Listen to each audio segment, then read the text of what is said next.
Hello! Hiya. We are Two Fools Walking.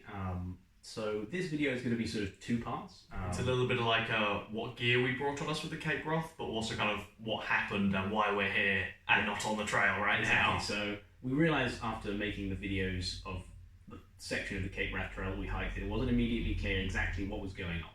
So Also, it wasn't quite clear who Graham was. Just to clear that up, Graham is our uncle. Yeah. Not just some random person. Yeah, so the original plan was we were going to go France hiking, but COVID Yeah. messed it up. So then we decided we would go hike the Cape Wrath Trail, which is a trail I've wanted to do for a long time because it's supposed to be super difficult. Which it definitely is. So we planned to do the Cape Wrath Trail, and the plan was we were going to do it in about 20 days. That's how long we had. Graham was going to join us for the first 5 days, and then he was going to leave. That didn't end up happening. We ended up leaving the trail after. So we ended up leaving with Uncle Graham after 5 days on the trail.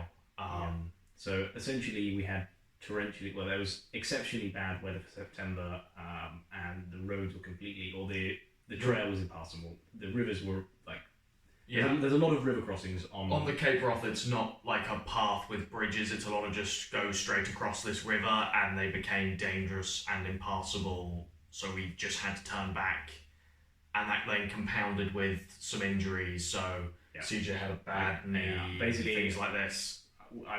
Me and Finn were taking turns carrying Graham's pack because it was very heavy. He was struggling, and I bummed up my knee, and just the combination of the rivers being impassable. We thought we'd have to wait a couple of days probably for the flooding to go down. The forecast was supposed to be good for a few days, but then the rain was coming back, and we just thought we might have to wait around for days and days before we can continue with this trail. My knee was really bad, so we just decided, it's dangerous to continue. Yeah, we're going to pull out. So that said, let's talk about the gear. I think that we will do it in like a reflectionary way. Like we obviously only spent 5 days on the trail, but a lot of our gear was very similar. So to previous years, we did make some minor changes and additions for the Scottish weather. Yeah, let's do it. Let's go through our gear. What did we take? Well, we started with the best bit of gear we both own. Oh yeah, our hats. Our hats, I think. They were phenomenal again. Like it literally rained 95% of the time, and the other 5% of the time I was always wearing my hat. So yeah, it's really important for glasses. Brilliant. I put my hood underneath my hat. I put mine over, and it worked really, really well. So we had some new shorts this time. We got matching like 2-in-1 running shorts. I thought they were just as good as they weren't measurably better, but they also weren't worse. I mean, I don't think they were dried much faster, but we didn't really have any hot weather to test if they dried any faster, but I thought they were just as good as they were very comfy, which is a good thing. Same long sleeves as last year. We normally take long sleeves instead of short sleeves to stop sunburn, and there was no sun. They were insulating, so I would still stick with long sleeves. Yeah. So this is my new backpack, which I was very excited to test this year, which is Cuban fiber. There's a video of us making it, or Dyneema. And this is the pack from the previous year, so this is the GR5 pack that CJ took, which I took this year, as it was a fair bit lighter than the other pack I had. Yeah, so I think we will do actually a quick review of the new pack and the fabrics involved. So I was actually initially quite worried about the durability of the Dyneema. I mean, it does look a little bit like a plastic bag, doesn't it? It does, and it was actually really good. I mean, honestly, 5 days is not long-term testing and all that, but as far as I can tell, there's zero wear. Yeah, I was expecting to have some stitch hole elongation. I was expecting the straps to be a bit funny. Well, I think one of the noticeable advantages of that pack that I saw, because I did carry it for a bit, particularly is the fact you can waterproof this. So this pack seam sealed, whereas this pack isn't. So at the end of the day, I'd get into my pack, and a lot of we put all of our gear in plastic bags, but the actual inside of the bag was still quite wet, whereas this bag was pretty much dry the whole time. This bag is 100% waterproof, which is super useful. Okay, so we'll just go through this quickly. So we took 3 bottles with us. We left the other 2. We didn't want to take them on the train. We only carried them up front in our chest pockets. Works fantastic. 3 bottles was too much for Scotland. There's so much rain and so much water. We could have probably got away with 1 bottle, honestly. It was just a case of choose a direction, walk 100 meters. If you don't find a stream, that's a 1 in 100 chance. Yes, you're probably lucky if you don't find a stream that you have to wade through. Yeah. My shelter, which is still a bit damp. Mine is quite smelly and wet, but I've got my trusty 6 Moon Designs Lunar Solo. This is the 3rd trail I've taken it on. I absolutely love this tent, although the seam sealing, even though I redid it, was still a little bit dodgy in places, so quite a bit of water did leak in. Yeah, my tent actually worked really well. No qualms with it. This is the homemade one I did. There's a video of us making it. Repaired from the worked fantastic. Oh, yeah, I repaired the corner. I also built a new hook attachment into the front, which worked really well. It was just a slight. I basically got a new buckle for the door, and they both performed fantastically for the weather. They're both brilliant tents and shelters. We had really torrential weather, and most people wouldn't want to take a tarp or a mid into that sort of thing, and we did, and really it was fine.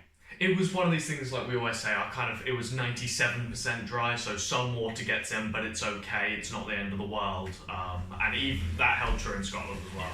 So the counterpart to my shelter is my ground sheet, which is just need one of them. Polycro. This is the same piece that I used on the GR5. It's pretty grim, but it worked just fine. Little plastic bag that we're keeping my phone in. I had a waterproof case for my phone this year. It worked really, really well. I managed to take a couple of videos in the rain. No water got into my phone, so I can't say it did its job perfectly. Other things in the outsole pocket: tent stakes, groundhogs as per usual. Such a bomber peg. Yeah, I've never had issues with these. I've got one bent one. I need to get a new set of groundhogs because mine are getting a bit banged up, I think. Yeah. But, I mean, they're brilliant tent stakes. We've done a review of them. Go check it out. But I love them. Homemade spork. Didn't lose it. Filters, new filters for this year. Yeah, our old filters were just the flow rate had really gone down. We'd used them for about 80 days of hiking, and we decided it was time for some new ones. They weren't good Same as usual. Filter that we had last time. Yeah, no qualms with it. Really good. Be free. Bottle of methylated spirits. Didn't get through that much of it, but all the same. What else have I got in here? I have some Body Glide, which I use for my chafing. It's really good stuff. Holds it off really well, but once you start chafing, it's not really that good. But really do recommend this stuff if you get issues with chafing. So insulation had a bit of a change up from historically. Normally we just take one piece of insulation. This time, because it's supposed to be colder in Scotland than out, we decided to take a bit more insulation, and I was really pleased we did. So I took one piece of insulation that was the same. Was I took my super thin fleece. I also got myself one of these, but without the modifications. Yeah, so this is just Decathlon, about 220 grams, super lightweight. Really like this fleece, worked out really well. What was interesting was we basically hiked the entire time in our raincoats and our fleeces. It was, which was quite crazy. cold. Like, we weren't sweating. Normally in France, we are, just in a shirt and we're sweating all the time, and then we put a raincoat on and it's unpleasant. Don't put raincoats on because we're going to get wetter from sweating so much in the raincoat because it's so hot. Yeah. Whereas here we were in a fleece and a raincoat the whole time. And barely sweated. Hardly any of the time was I just in a fleece. It was like brief moments. So, onto that with the raincoat wise, I just brought my normal Life raincoat because I wanted a little bit more. Here we go. A little bit more of a technical raincoat. So this has got pit zips. It's a much more waterproof than my Frog Togs. And I thought if I'm walking in the rain all day, every day, I want a raincoat that's going to hold up and going to keep me dry. So even though this is a fair bit heavier, I did take it and I did end up wearing it the whole time. So I'm really glad I did choose a better raincoat for those conditions. Yep. I don't think a Frog Togs would be very pleasant at all, although I think it would have kept you dry. I actually bought a new raincoat for this hike. I bought an outdoor I'm very jealous of this Helium 2 raincoat, which was fantastic. We will eventually make a full review of this once it's had proper testing, but the preliminaries were it was the best raincoat of the three that we had, the lightest raincoat of the three we had. Lightest, the driest. Generally, I think I was quite jealous when my raincoat started to leak through and CJ was still very dry. I wore this, as we said already, like most of the time. In my raincoat, actually, in the pocket, I kept a compass. So navigation's a really big deal on the Cape Wrath Trail. You have to do it a lot. So I took a proper compass this time. Normally we just take a little button compass, but I took a proper compass, and I also have my little penknife pulling out ticks. There's a lot of ticks in Scotland. Oh, we did get a lot of ticks. I think I must have had at least 10. So I also kept some things in my pocket. Because of COVID, I kept a face mask, because you never know when you're going into a town and you need one of these. I kept a lip balm, and then I kept the knife we use for spreading our food at lunches, because every single lunch I was wearing my raincoat, so it was much more accessible. Yeah, this was the other piece of insulation that I took, which is my Decathlon down jacket. This is a piece of gear I'd really like to replace in the near future. This was like a super cheap thing that we bought for the GR10. Mine is very kind of sweaty and greasy, and I think the down starting to clump a bit it's a bit trashed, honestly. I would like to upgrade to a nicer one. We will be replacing these, but for the £40 they cost, we've got such brilliant mileage out of them. Yeah. And it did keep me warm. I wore this sleeping 2 out of however many nights we were there. Just because it got really cold at night and I was wearing a fleece and a down jacket and in my quilt. But yeah, brilliant for the price, but still would like to change it for a nicer one. Yeah. On the top of my pack is a food bag. We carried loads of food this time. Similar. Ditty bag. So normally I take just a pink ditty bag like this. But because it was Scotland, because it was going to rain loads, I decided to take one of my old waterproof bags from my heavy days of hiking. This ended up being super useful because we could keep that on the top of CJ's bag and then access it anytime we need it without having to be worried about getting the stuff in our packs wet. Yeah, so I think I would potentially take this again because it weighs only 10 grams more than that bag, and it's just nice to be able to leave it at the top of your bag. With regards to what's in there, wallet. I've got very similar things. Yeah, we'll just go through mine. Wallet, some chargers, so headphones, a charging cable, all stuff we've taken before. A new addition was a midge head net, which we will demonstrate the usage of now. Which we didn't end up using because we only had midges twice and we kind of just ran away from camp before they happened. But I feel like if you were going at midgy time of year, this would be an absolute lifesaver. Yeah. When I've been to Scotland in the past, midges are an absolute nightmare, so yeah, definitely want to avoid it. Very light as well, it's like 10 grams. grams. Couple of face masks. Oh, I think it's heavier than that. I think it's like 25, 50 grams. So a medical kit and a repair kit. So that's just a couple of pills, and that is a sticker for my thermarest if it pops. Hey, look, one of these flies from Scotland. Oh, Brought back some horse flies with us by the looks of it. So, body washing cloth and a tent washing cloth. So this is a bandana. I'm not going to take a bandana in the future. I hardly use it. I used to use it as a towel, but now I just sort of dry myself in the wind. This is my bandana, still soaking wet from being used to mop up my tent floor, and quite smelly as well. Okay, charging brick. I had to get a new one for the UK, which is funny. Super good charging brick though, actually. Poo kit, which is just some toilet roll and some hand sanitizer. Blister tape. Really good stuff, and that's kind of our best solution. Oh, great. Graham used it. It's our best solution so far to blisters. You just wrap it up a bunch of times and then it stays on in all weather. More face masks. Ibuprofen gel. This is also an amazing thing for pains. I had real back pains last year, so I took this with me. It worked really well. It's what kept us going when CJ's knee got bad and Graham's knee got bad. I think otherwise we would have been in serious trouble. Toothpaste. My toothbrush is upstairs in the bathroom. Some tiny weeny bottle of soap. And although we didn't get an opportunity to wash. And then a new addition was a battery pack because there's a lot less charging opportunities in Scotland. Yeah. And actually, we were really fine for power, even though we were doing a fair bit of videoing, because we weren't doing any uploading, which really is what burns the power. In France, we sometimes take solar panels, but there was no sun, so we swapped that out for the battery bank, and I think that could have kept us going with a phone and a battery bank for probably 10 days without having to be at a charger, which was super impressive, honestly.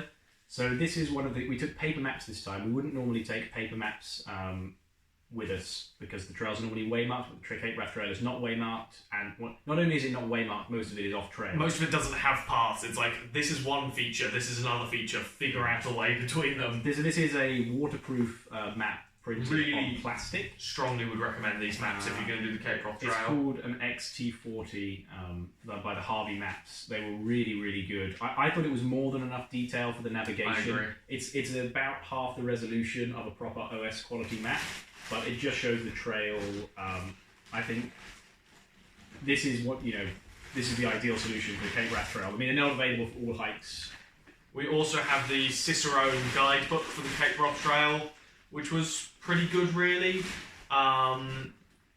It helped us plan the trail, but on the hike, I think we didn't really use it that much. We'd read it in the morning, but most of the time... Problem is we couldn't get it out because it was raining. Yeah, most of the time we'd be relying on the maps, and then this would be more like a supplement to know what kind of food there was going to be. We were a bit apprehensive about the navigation, so we overkilled a bit on the mapping. Yeah. With hindsight, We could have probably you could have got away with just the maps and just maybe read the guidebook before you go and take a couple of photos of important bits on your phone. I think if there's two of you, one of you carries the maps, one of you carries the guidebook. If it was one, you could probably get away with just the maps.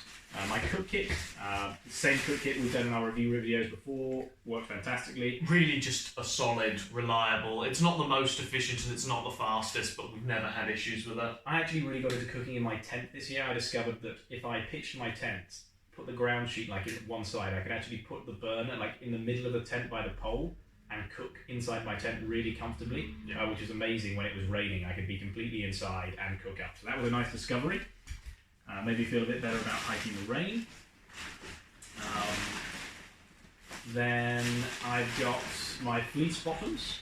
So I have my very original Fleece Bottoms from the first hike, and also some camp socks because my feet are very rough. Don't know if you've ever seen our quilt review, but you'll know that. So I have to carry socks so I don't destroy our quilt. Fleece bottoms are actually, I mean, it was nice to have warm insulation in camp. I mean, we could only really wear them in our tents because it was raining non-stop, which we've said a million times already.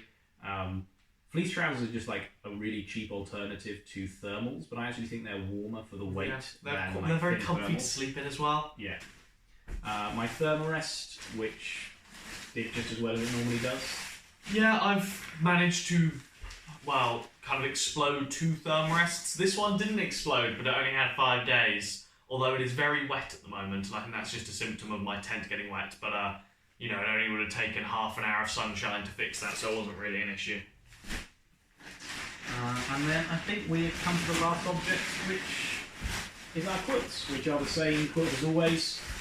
I keep saying every hike that I'm going to get another quilt for the next hike. I just haven't been able to stomach the cost of a new one. Yeah, I don't know if you can see this, but you can see how bad the down's starting to get in my quilt. It's honestly not very insulating anymore. Yeah. Which is probably why we needed more insulation to sleep at night. Even though the temperatures didn't... I think the nighttime temperatures were higher than France. Yeah. Normally it gets to freezing a couple of times in France. In Scotland it was above freezing the whole time. But the cold wind and the cold rain, it was still pretty chilly some nights. Yeah. Would love to replace this, but just need to... It will happen in the near future. Swallow the cost. Yeah. And then this is the North. The Harvey map is split into 2, which is a bit of a rip-off really. I think it's just to make you buy 2 maps, but that's the unfortunate reality. And then the final real item is our waterproof or our trash compactor bags that we use to keep everything dry. Work really well. Nothing got wet, so I can't really complain about that. Yeah, so that is our gear. If you have any questions, leave a comment. We will answer all questions. I think we normally do. We're sorry the videos got cut short, but that was... We're both a bit sad about that, really. Yeah, we are both a bit bummed about it. Like we still managed to get off on a hike during COVID, so that's pretty brilliant. Yeah. We really wanted to get to the Cape, but these with things my happen. knee, with the rivers, like it would have been like at one point Finn almost got swept away when we crossed. It was properly dodgy. When we crossed the tributary, like this tiny little stream that looked like nothing. It was only about 1 meter wide. It went about to here on me, and I'm quite tall. If it hadn't been for the forward momentum, I think he would have got sucked into the torrential river. Which was like only. And then 20 we all had to cross that, and then both of us had to basically stop Uncle Graham from falling backwards in the river as he lost his footing. So it was getting dangerous. It was getting really dangerous and really dodgy, and it wasn't worth the risk of continuing. I think the other kind of thing, when it's not as sunny, we just don't have enough opportunities to have fun in the same way. Like you can't, like we stayed in some beautiful camp spots, but you can't enjoy them if you get there and the first thing you do is have to get in your tent. Because it's raining, you can't go for a swim in the lovely river, you can't jump off the rocks, we can't make videos. You can do those things, it's just not, you don't want to do them. Yeah, I mean, you'd be freezing cold and soaking wet and not able to dry, so it's... I think with hindsight, if we were to go again to Scotland, I genuinely think the only thing I would change if I was slightly heavier weight fleece. I would bring a slightly heavier weight fleece because there was a few times when I was hiking when I was borderline cold, even with a raincoat and a fleece on. I might upgrade my raincoat to something similar to Connor's, a slightly better, more technical one. Yeah, I might change some of my gear for more expensive versions of them, as always is the case. But really, I don't think the gear was the problem here. The real problem with the rivers. I don't think it would have mattered how much gear you had. You weren't going to be able to get any further. Which is a real difficulty, with Scotland. So the only solution to the rivers is to go in summertime when there's less rain. but then you're going to get swarmed by midges. So you've got to make the decision. Like, you go late in the season and risk not being able to do the trail because the rivers are flooded, or you go in the high season and get eaten to pieces, which is really, really unpleasant. Like, it's no joke how horrible it is to be attacked by midges, and we didn't even have them that bad. So yeah, that's it. Hope you've enjoyed what little of the videos we made. Sorry we didn't get that many out, but we still had bits of fun along the way. It was still really good fun. I'm still glad we managed to actually go and get out on the trail, but I think it's going to be back to the Alps for us next year if everything somewhere a little bit warmer. Yeah. So yeah, we look forward to hiking again next year. We will get out. There'll be no COVID restrictions, and it's going to be amazing. Thank you so much for watching.